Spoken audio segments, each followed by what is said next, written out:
I was a young boy growing up in Northern Ireland. I had two young sisters, both younger than me, and as I was growing up I had a real passion for cooking. I didn't really know just yet, but I was always stuck in the kitchen with my mum and with my auntie, you know, digging around in those cake bowls and having fun. I'd be an Irish Chef of the Year in 1998. I went on to Norway to work for a short period of time. I travelled to New York. I then moved back to the UK, and then I found myself living in Reigate in Surrey, working in a restaurant from a famous celebrity chef, which was quite nice, very hard work. And I kind of just built on my skills and developed myself to get to the point where I could then move into a bigger position and grow as a person. And you know, I moved on to working up in London to be part of a company, and for me that was quite special. It was my first head chef role. Gone into that role and a little bit tentative, but they seen me as the future, and the company grew massively. And through that process, the demand on my time became a lot more. I used to get up at 4:30 in the morning, get home at 11, 12, sometimes 1 o'clock in the morning, and it was just endless, sometimes 6-7 days a week.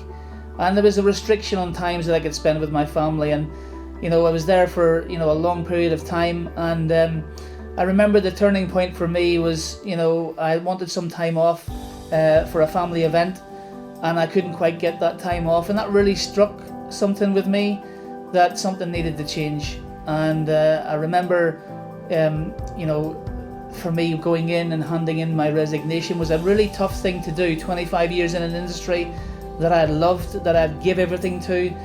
It was time for change. And when I went home and I'd spoke to my wife about it, you know, I'd never been in business. I was always an employee. She said, "Alan, look, you need to jump.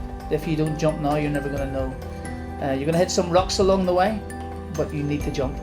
And I did. I jumped in 2019, the most nerve-wracking thing ever.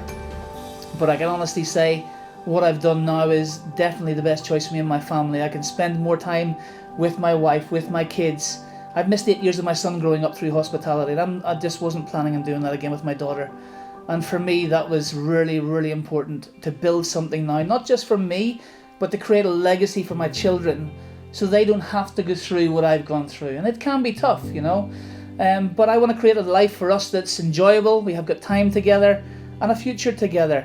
And also, you know, when I've got a free afternoon and maybe Andrea's busy with Clara, I spend an afternoon fishing in the lovely lakes in Surrey or over in Kent, or you know, there's some fantastic things to do. And for me, it's about just sometimes unwinding from all the busy parts of life, switching off and just engaging with nature and just having a bit of fun. And for me, Genastar now is the first step.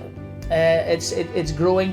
I got to EVP really quickly. I've got now to Senior Vice President. And for me, this is really, really important, because now I'm building the blocks to teach other people what we do, to help families become financially independent, to educate and empower other people. Yeah, I would just say to anybody out there, you know, if you know you're happy doing what you're doing, that's fantastic. But also, why not, you know, skill yourself, learn a new trade, have a bit of fun in the process, and who knows, it may take you down a journey that I've been on, that I'd never imagined myself changing career, but I've now changed career, and it's given me a whole new lease of life.